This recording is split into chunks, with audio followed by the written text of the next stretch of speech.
Здравствуйте, друзья! Мы продолжаем серию передач, в которых говорим с теми, с кем стоит поговорить. И сегодня у нас в гостях представитель инициативы BayPol Матвей Купрейчик.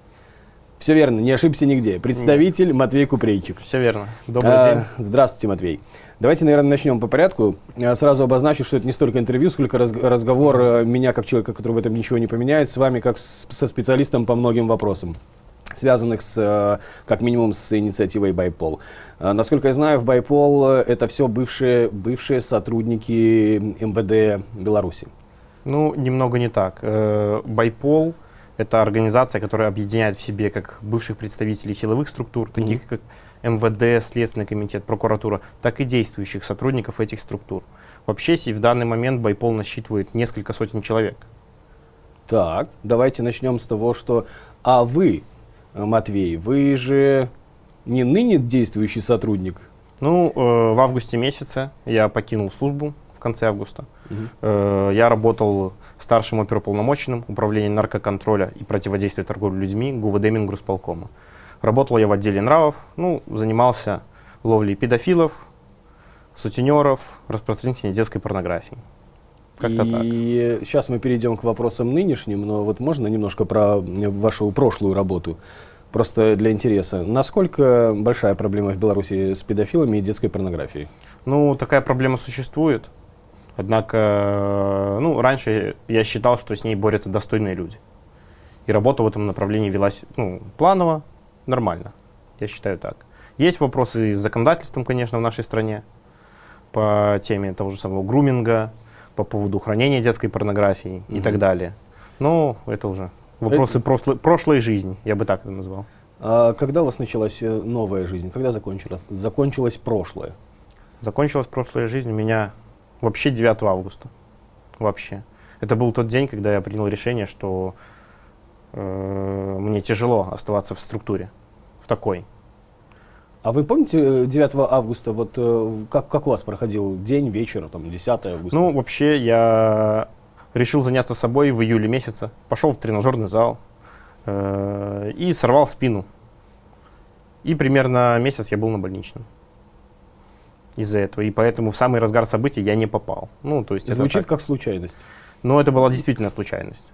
И произошло так, что в самую жесть я не попал, и когда уже вышел с больничного, мои коллеги мне рассказывали, что происходило в городе и так далее. Ой, Матвей, а что вам рассказывали коллеги? Какой посыл был? Я скажу так, что коллеги были просто в шоке, в диком шоке от того, что происходило. Никто не ожидал такой жестокости и жесткости. Никто не ожидал такого.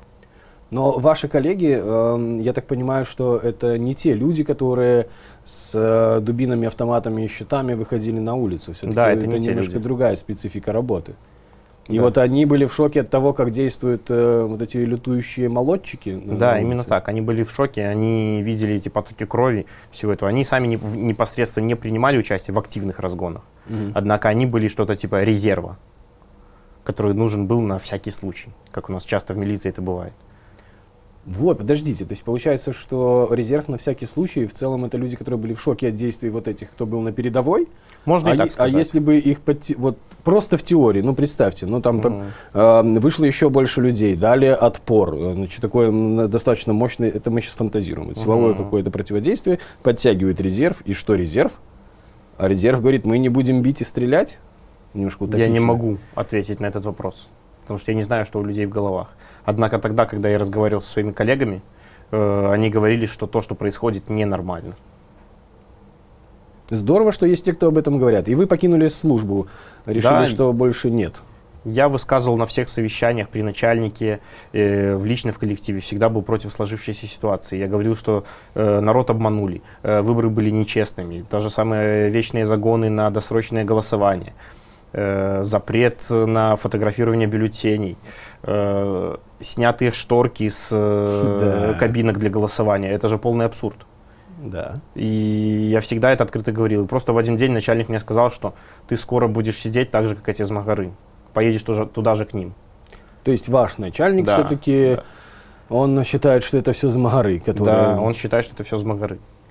И как вы приняли решение уйти? Вам намекнули или после фразы Ну, после «скоро вот этой будете фразы сидеть» я вы решил, решили, что пора после писать? этой фразы я решил, что я больше не хочу там оставаться, и принял решение покинуть страну.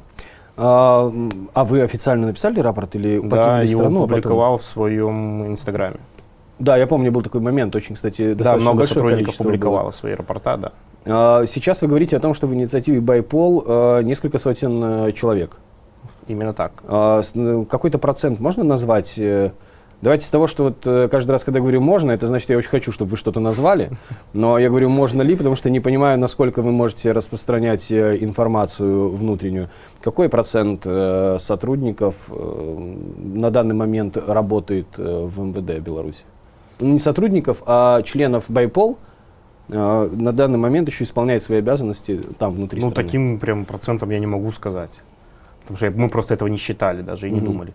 Однако первое, что я хочу отметить, когда люди смотрят какие-либо интервью и так далее с участием представителей инициативы «Байпол», не надо думать, что это все, как говорится, школота, какие-то там люди, которые мало отработали. У нас есть лица, которых мы в целях конфиденциальности просто не показываем на камеру. По уровню расследований того же Романа Бондаренки, убийства, можно судить о том, что в команде присутствуют очень классные профессионалы. И это действительно правда. Сколько вы, Матвей, отработали в органах? 3 года именно практического стажа. А до этого вы закончили... Академию МВД 5 лет. Академию МВД 5 лет, 3 Именно года так. практики. Окей. Хорошо. Вот эти все сливы, которые вы публикуете, ну, все это, понятно, снимается на местах, записывается, то есть это ваши люди, ну, даже, может быть, не так люди, а люди, которые понимают, что находятся в структуре, которая себя, по сути, изжила. Это люди, которые выходят с вами на связь оттуда, из Беларуси. Это десятки человек, сотни человек. Это сотни. Это сотни человек. Это сотни человек. И это что в основном, какие структуры представлены? Все абсолютно. Даже из ОМОНа кто-то? Даже из КГБ. Прекрасно. Даже из КГБ. Да. Ой, слушайте, я пока вот буду пользоваться моментами, вы развенчаете мои эти иллюзии, мифы и так далее.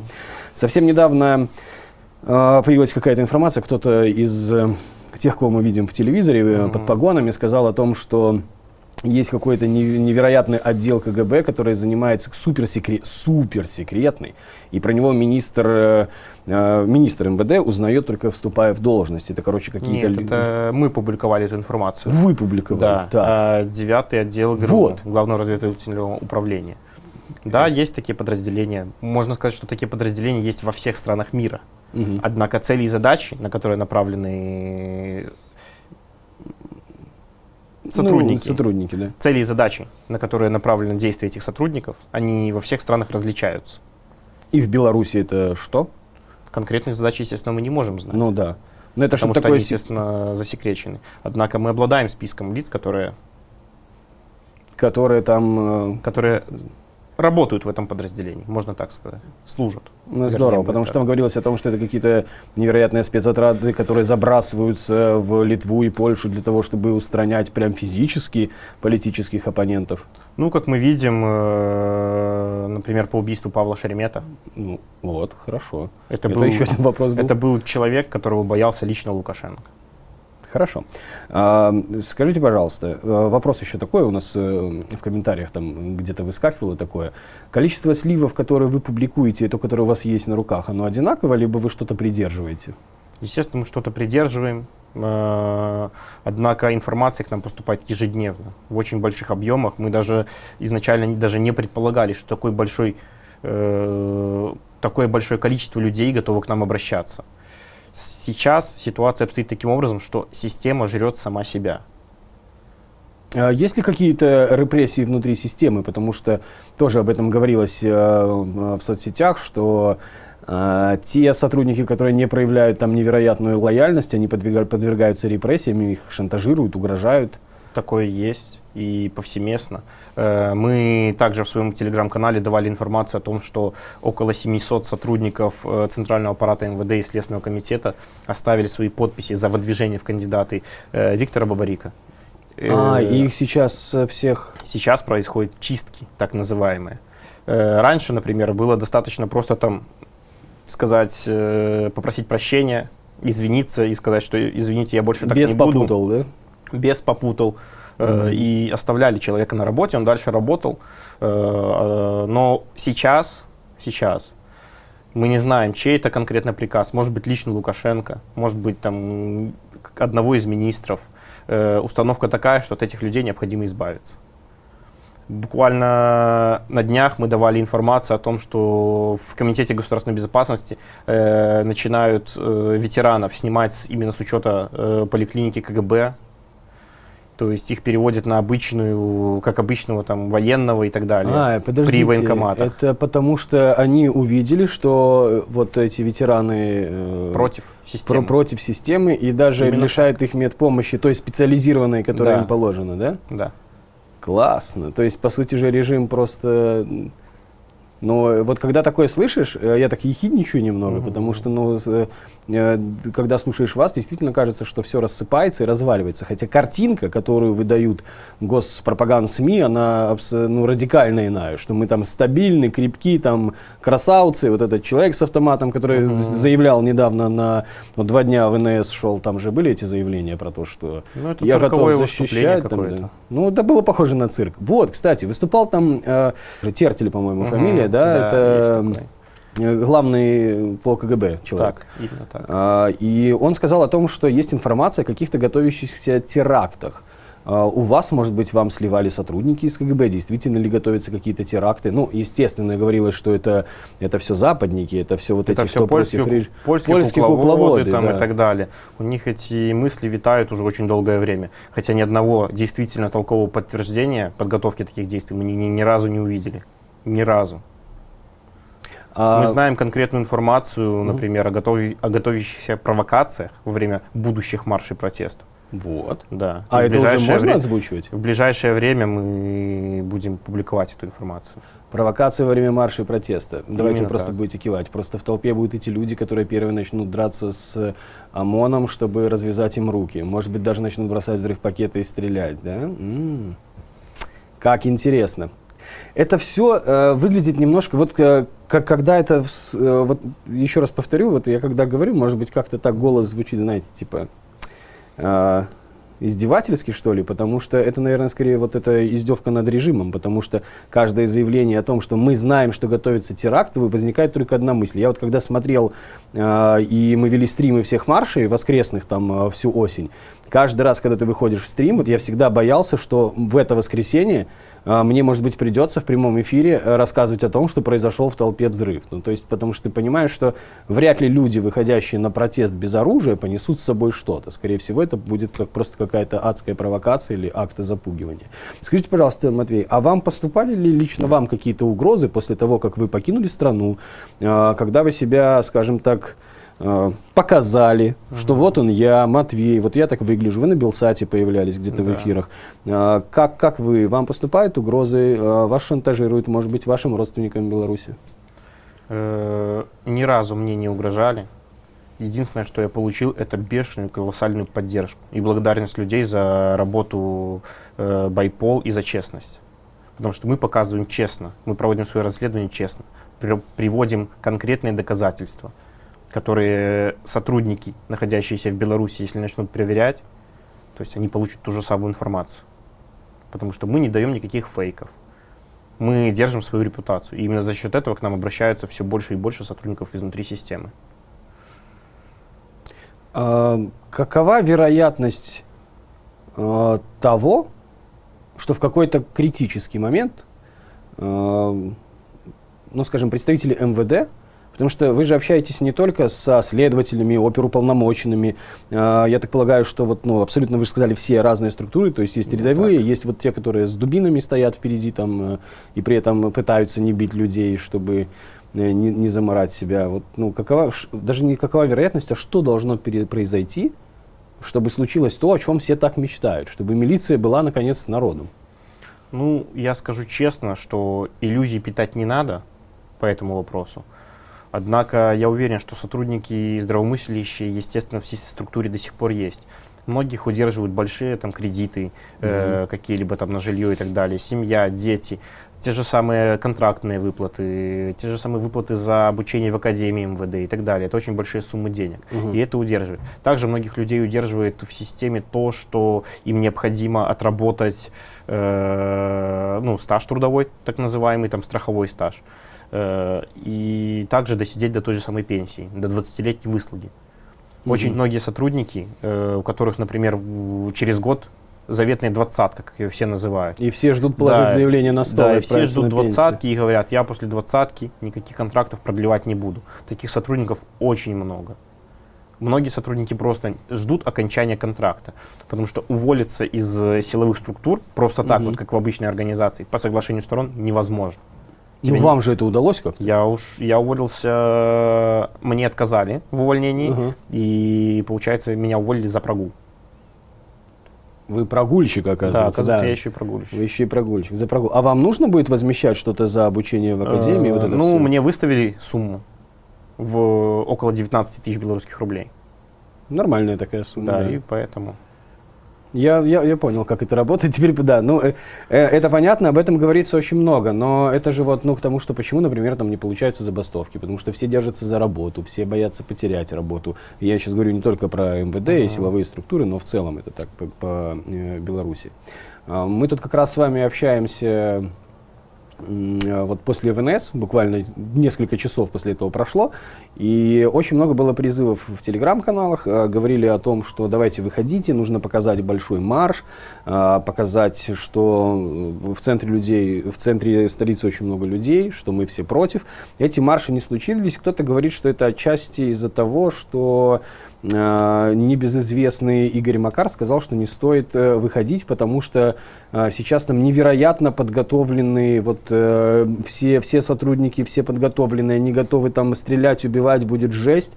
А со стороны байпола, по-моему, я не видел такой информации. Может быть, я ошибаюсь, потому что вы как-то не освещаете этот момент, или это вообще не входит в ваши компетенции предупреждать людей, когда стоит выходить, когда не стоит. Мы таким не занимаемся, у нас строго определенный круг обязанностей, проведение расследований, проведение оперативной работы, негласной и так далее. В данном случае, что сказать, с Игорем Макаром мы никаким образом не сотрудничаем, у нас была всего лишь одна встреча за все время. Иной информации просто... Тогда я спрошу. Там в своем заявлении Игорь Макар говорил о том, что будут водометы, а вы сами знаете, что когда в мороз водой облить, вы все заболеете и погибнете. Мы у себя здесь с ребятами спорили, работают ли водометы вообще в мороз, и чем их нужно заправить, чтобы они в минус 15 работали. Это вообще как это? Достоверно на 100% я сказать, конечно же, не могу, потому что я сам лично с этим оборудованием не работал. Но, по-моему, в минус 15 водометы не работают, просто при отрицательной температуре. В целом, да. Может быть, антифриз просто заливает, и никто же не знает. Я не специалист, я бы так сказал. Хорошо. Скажите, пожалуйста, Матвей, сейчас очень много говорят о том, что на весну нужно готовиться к весне, нужно показать большой марш и так далее. Вы сказали о том, что поступает информация о возможных провокациях на весенних маршах. В какой момент можно ожидать какой-то большей конкретики от байпол? Что же там готовится и чего стоит опасаться? Конкретные сроки я не могу сказать. Но мы работаем над этим, причем очень плотно работаем. Просто очень хочется верить, что перед тем, как случится какой-то большой марш, это будет очень чувствоваться, мне кажется, по настроению дворов и в социальных сетях, где-нибудь там 25-го, например, марта, да, например. Будем надеяться, что заблаговременно какая-то информация поступит, конечно, от байпола по этому поводу. Мы постараемся, конечно, но мы никогда не можем знать конкретно, какие планы внутри. Хорошо, а скажите, пожалуйста, часто говорят о том, что сотрудники ОМОНа, МВД, они все так крепко держатся за свои места, потому что там невероятные льготы. Что вы знаете, может быть, там... Скажем, как это было у вас, у ваших сотрудников, что-то, может быть, других отделов. Какие действительно льготы у представителей МВД, людей, которые носят форму без опознавательных знаков, сейчас так в Беларуси? Какие льготы, что значит льготные кредиты, какие вообще зарплаты? Какая эта материальная основа, которая их держит? Например, моя зарплата была в районе 1100 рублей белорусских. Я был старший лейтенант милиции, старший оперуполномоченный в ГУВД Мингрусполкома. А 1100 премии? рублей. А премии? 1100 Ну, рублей? Премии раз в 3 месяца примерно, квартальная премия это называется. Ну, именно у нас было в районе 80-100 рублей. Подождите, так это же почти знаменитые по $500.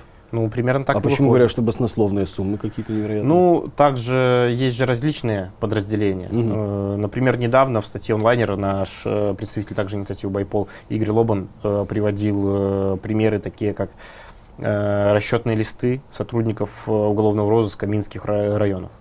Там была такая же примерно зарплата. А вот эти отбавки ОМОНу за супер боевые действия? Были премии, мы также публиковали у себя рапорта на премирование сотрудников, когда давали там за различные какие-либо разгоны и так далее, там медали за отвагу, кортики выдавали там чуть ли не в боевых действиях, то есть оскорбляли память наших дедов, которые реально воевали, получали эти медали за отвагу кровью. А в данном случае непонятно за что были выданы эти медали. И также в эти списки награждений, в рапорта награждений и так далее, включались и денежные премии. Денежные премии там были в районе оклада денежного содержания, так называемый ОДС. Он складывается из оклада по специальному званию. В итоге получается в районе 700 рублей премии. Но это премия. Да, это премия, плюс зарплата. Другой момент заключается в том, что сотрудники органов внутренних дел, Следственного комитета также получают контрактные деньги.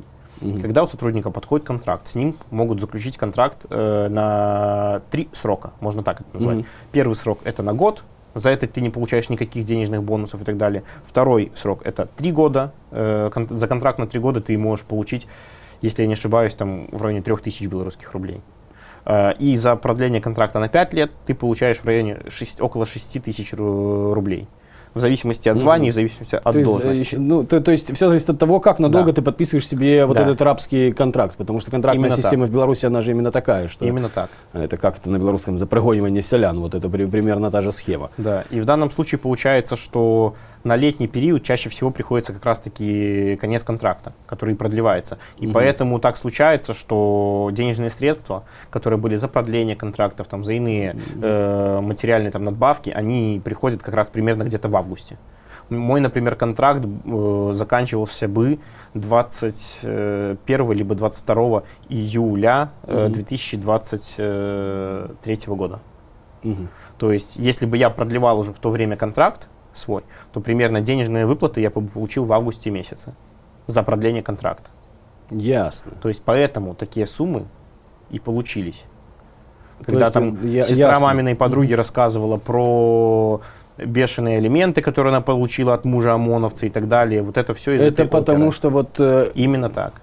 Ну, то есть не так часто они получают такие большие деньги. Именно так. И в целом там за зарплату почти в $500 можно вот так вот продать честь и родину, по сути. Там есть еще дополнительные надбавки, там типа боевые там и так далее. Однако таких баснословных денег, как все думают, там, что они там по $10 000, там, по $2000 зарабатывали, такого нет.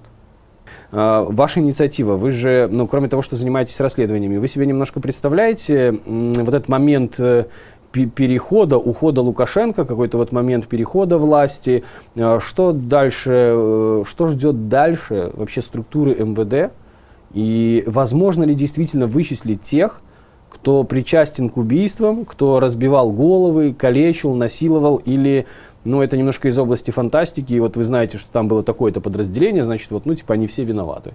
Вот как вычислить тех, там, я же думаю, вряд ли из 10 человек все 10 моральные уроды. Ну, может быть, их 5. Да, вот как вычислять? Ну, я считаю, что нельзя поголовно каждого судить за какие-либо действия.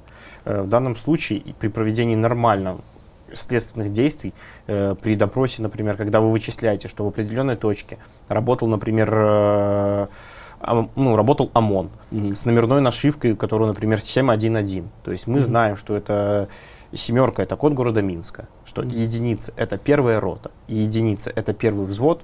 То есть вот мы уже расшифровали. Взвод, да. В своем посте примерно месяц назад мы давали полные списки сотрудников ОМОН, именно Минского ОМОНа, с расшифровкой нашивок и какой взвод, и данные сотрудников, которые там работают. Потому что мы считаем, если ты делаешь правое дело, зачем тебе скрывать лицо под маской? Ну, они же понимают, наверное, что они делают не очень правое дело. Окей, вот смотрите, ну нашли это, значит, первый взвод. Взвод это сколько человек? Ну, там по-разному было, от Ну, 15 до 20 человек. Окей, берем максимум, вот 20 человек. Как Да. понять, кто из них, не знаю, там, убил человека вот во дворе, избивая, там, кто нанес максимально большие травмы, после которых человек скончался? Ну, Вот что во-первых, делать? надо обрабатывать фото-видеоматериалы, которых очень большое количество. Также свидетельское показание. В данном случае также будет необходимо проводить очные ставки, допросы свидетелей, что сейчас, естественно, не делается. Ну, да. Придется, естественно, всех этих 20 человек придется провести через допросы, кого-то через очные ставки, проверять, сходятся показания лиц или не сходятся и так далее. То есть этот весь круг, так сказать, следственных действий, он предусмотрен в нашем уголовном законодательстве, уголовно-процессуальном. Однако сейчас это не работает, это просто и не никто работает, этим да. не занимается. Вот и вся проблема. Если этим хорошо, нормально заняться, правильно, в соответствии с законодательством нашей страны, в таком случае установить реальных преступников возможно. Не будет ли чувствоваться очень жесткий дефицит кадров после того, как будут проведены вот определенные все следственные действия после смены власти? Откуда-то набрать новые? Потому Ну, что, судя по всему, очень многие окажутся без погон. На самом деле это не так. Основными зверствами, как мы считаем, и мы посмотрели многие видео, занимались ССО, это силы специальных операций, также ГУБОП, и даже не все управления ГУБОП, а в основном это третье управление ГУБОП, там, где небезызвестный Бедункевич, начальник этого управления, бегал, также небезызвестный Карпенков. Карпенков, да. Да, то есть это подразделение стало теперь у всех на слуху. А после также нашего слива монолога Карпенкова, теперь Про его то, что можно разбирают убить, на да. цитаты. Да. Нельзя забывать о том, что этот человек заявил о создании концлагерей для острокопытных. Да, Каждый это, белорус должен понимать, что если он сейчас не будет принимать каких-либо мер к тому, чтобы противодействовать вот этой ситуации, сложившейся в стране, в будущем его дети могут попасть в эти самые концлагеря для острокопытных. Каждый должен это понимать и должен хоть что-то делать для того, чтобы ситуация в стране поменялась. У нас было несколько раз информация, даже вот был человек, который был под Слуцком в одном из таких мест. Вот эти так называемые концлагеря, это что по сути? Это какие-то исправительные трудовые лагеря? Вот вам что-то известно? Как это устроено? Почему там, вот нам рассказывали, охраняют военные вообще, а не Мы милиция? получаем информацию об этих лагерях и так далее. Сейчас мы в стадии накопления этой информации. Конкретный четкий анализ мы еще и не проводили, однако нам также уже сбрасывали множество фотографий, фотографий с дронов всех этих мест. Зачастую, как они, даже где-то был на государственном телеканале, был репортаж о том, что это всего лишь ЛТП. Однако лечебно-трудовой профилакторий не ставят 5-метровые заборы, обтянутые колючей проволокой, и даже И видно вышки, по да. цвету дерева, что это только-только срубленное дерево, которое вот наспех подготовлено. Как вам кажется, Матвей, что же весной? Почему вот все разговоры у нас про весну? Все ждут потепления, что вот весной возобновятся марши. Как вам кажется, что, скорее всего, послужит триггером каким-то для массовых протестов весенних? Ну, что послужит триггером, я не знаю. Однако я считаю, что каждый должен для себя решить, каким образом он готов действовать для того, чтобы решить проблему, которая сейчас у нас есть в стране. Ну, будем надеяться, что... И один из основных факторов, как я считаю, это, естественно, погода. В минус 15 особо не погуляешь по улице и не попьешь чай с друзьями, с соседями, с товарищами во дворе. Ну, холодно. Просто Ну, банально я холодно. понимаю. Матвей, скажите, пожалуйста, Байпол, сотрудничаете, вы, я так понимаю, скажем так, костяк вашей организации, он находится в Польше. Да, именно так. Сотрудничаете ли вы с польскими спецслужбами, либо с литовскими? Нет, мы не сотрудничаем ни с какими спецслужбами. Мы здесь работаем на чистом энтузиазме, я бы так это назвал. Мы радеем за свою страну. И каждый из членов Байпол хочет вернуться спокойно в Беларусь назад. Вот и все. Я почему-то думал, что да. Такие дела, как универсальная юрисдикция, вы, наверное, слышали, что подавалось несколько дел. Да, в Литве конечно. там несколько подано уже, 2 или 3 уже подано в Литве. Вы как-то помогаете в этих расследованиях? Да, конечно. Да, это В все... Литве уже подано 5 дел. 5 дел. Да, и в Польше сейчас готовится к подаче 11 дел. Лиц, пострадавших именно на территории Польши, опрашивали мы, собирали доказательственную базу также мы. В ближайшее время при поддержки Центра белорусской солидарности мы будем направлять эти дела, естественно, в прокуратуру Польши. Матвей, давайте вернемся к вашей замечательной фразе, которую вы сказали про то, что система жрет сама себя изнутри. Для того, чтобы как-то немножко взбодрить наших зрителей и дать глоток надежды, можно какие-то примеры? Вот в чем это выражается? Да, банальный пример. Вот в ВНС. Все знают, что из всех областных центров ехали колонны автобусов. Да. У нас есть так называемые мосты, ну, который мост обычный через реку, через еще что-то. Да. Что делалось для обеспечения безопасности членов ВНС, там, участников или делегатов ВНС, сотрудников различных районных управлений, обычных РОВД, ставили под эти мосты, на мосты, типа для обеспечения безопасности. Чтобы кто-то... Это что? Это взорвут мост? Да, вдруг взорвут мост. И самое интересное, что, например, были сотрудники, которых выставили туда на пост в 4 утра, а автобусы по этому мосту ехали только в 12 часов дня. Представьте, каким образом на морозе минус 15 человек вымерзает. За 8 часов-то там простоять. И то и Просто больше. представьте вот эту всю ситуацию. И я просто не понимаю, как люди, находясь внутри системы, готовы терпеть к себе вот такое отношение. 8 часов на морозе, за которые им никто денег не заплатит. Это же ваша работа. Это ваша работа. Ну, это так говорят, хотя, мне кажется, вряд ли это их работа. Никто их за это не похвалит. А если еще они где-то там опоздают на 2-3 минуты, их еще там накажут, можно так сказать, каким-либо образом. То есть я не понимаю, как обычный нормальный офицер терпит к себе такое отношение. Этого я не понимаю. Какая часть сотрудников силовых структур действительно верит в то, что они делают правое и доброе дело? Я скажу, что очень маленькая часть сейчас верит в то, что они занимаются реально правым, верным делом. Банальный пример можно привести такой, что сотрудники, действующие, которые до сих пор остаются в системе, органов внутренних дел, например, у меня вот есть конкретно там знакомый, его не пригласили на вечер встреч выпускников. Почему? Он каждый год на него ходил. Всегда был там душой компании, но его просто в этом году не пригласили. И он даже не знал, что его одноклассники собираются. Да, это на школьный. Я подумал, что это может быть из академии, а это Нет, на школьный. на просто школьный, вообще ему да. не... Обычные одноклассники. Слушайте, его просто не пригласили. Это понятно, и даже понятно, почему это произошло. А как вот на самом деле, можете как-то оценить, насколько работает вот это социальное давление социума и общества? Когда вот в сентябре были замечательные просто женские марши, и главной там речевкой это было «Вам никто не даст», как бы это грубо не звучало. Это как пример привожу. Меня прям это очень радовало, потому что примерно так и представляешь, что, ну да, скорее всего так. Вот не зовут на вот эти вечера встреч выпускников. Насколько это влияет? Вот есть у вас кто-нибудь из знакомых, может быть, рассказывал, как сильно бьет по нему это? Есть, у меня есть вот знакомый, про которого я рассказал, про вечера встреч выпускников. По нему это был жесткий удар. Он каждый год ходил на это мероприятие и был там всегда душой компании. То есть всегда там был весельчаком, там всем было очень весело, все радовались, что он приехал. Вот. В данном случае он пишет рапорт на увольнение. Вот смотрите, друзья, оказывается, что нужно. Вот у нас постоянно же идет вопрос везде и задаются вопросами, что сделать, чтобы силовики увольнялись, чтобы переходили на сторону народа. Вот оказывается, что нужно просто не позвать на день встречи выпускников, а можно не позвать на день рождения, а можно, например, жена скажет: давай ключи от дома и больше не приходи. Такие же варианты тоже есть. Слушайте, вот что хотел спросить, Матвей. Есть такая, недавно это обсуждали тоже, так вот, в рабочей атмосфере,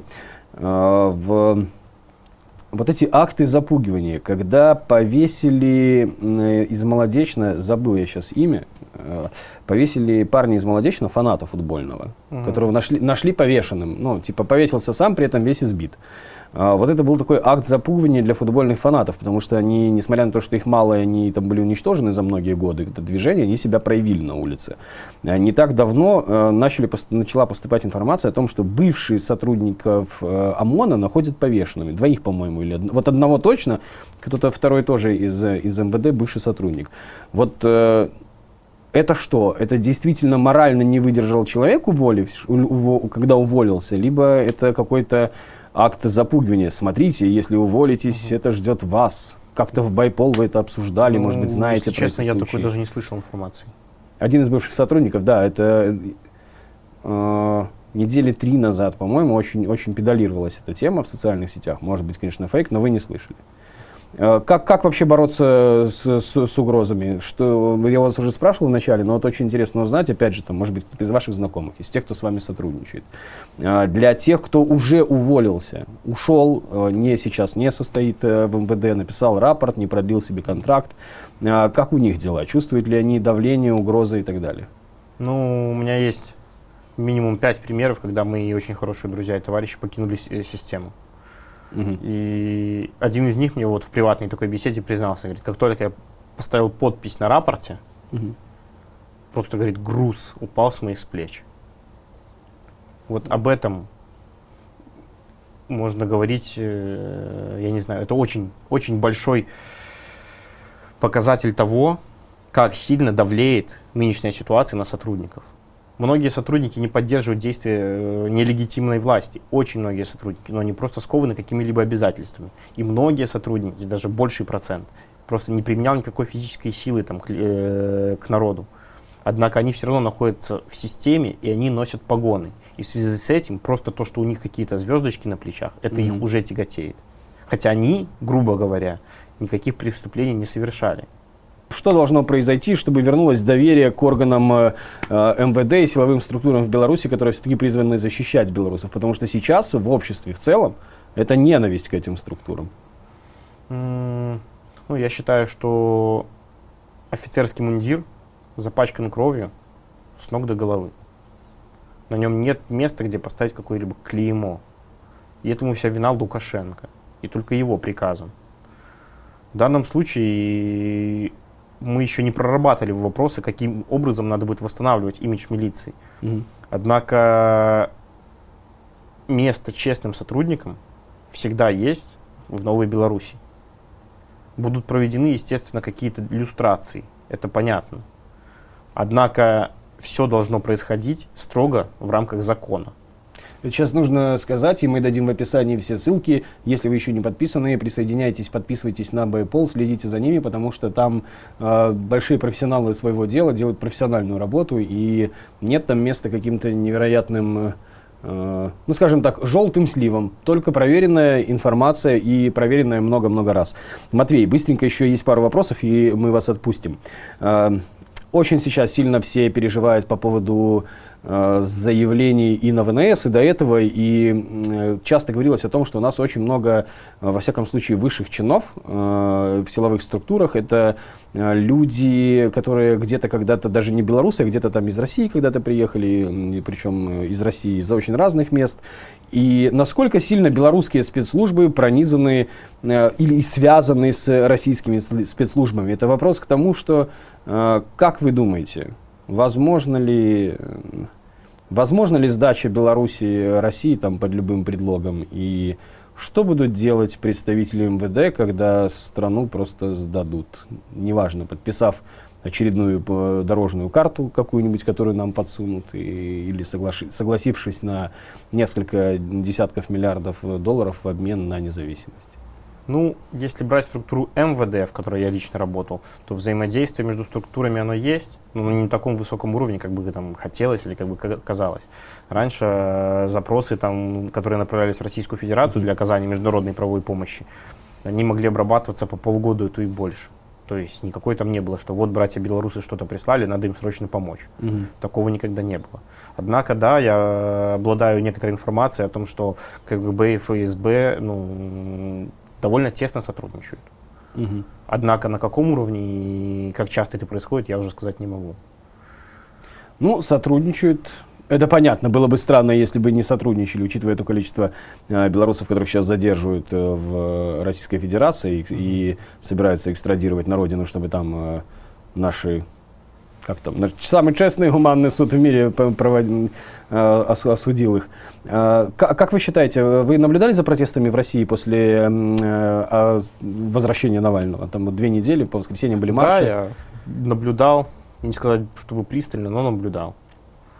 Ваши российские коллеги, может быть, уже с вами выходят на связь и Говорят что-нибудь в стиле «вот нас тоже это ждет». Ну, российские коллеги с нами на связь не выходят, но мне понравился один комментарий в сети под стримом как раз-таки с такого же мероприятия, ну, то есть с митинга, только в Москве он проходил. И там просто комментарий бежал. Вот, смотрите, скоро нам понадобится свой байпол. Мне прям так гордость даже немного взяла, что я вот причастен к этой всей движухе, можно так это назвать. Кто знает, может, скоро, не скоро, но, скорее всего, понадобится. Судя по тенденции, ничем там ситуация не лучше, если не хуже. Матвей, спасибо вам большое за то, что побеседовали с нами. И спасибо вам за ту работу, которую делаете, за смелость и честность. Спасибо. И это приятно пожать руку настоящему офицеру. Спасибо. Друзья, спасибо. смотрите нас, подписывайтесь, делитесь этим видео и не забывайте подписаться на Байпол. Об этом всем стоит говорить.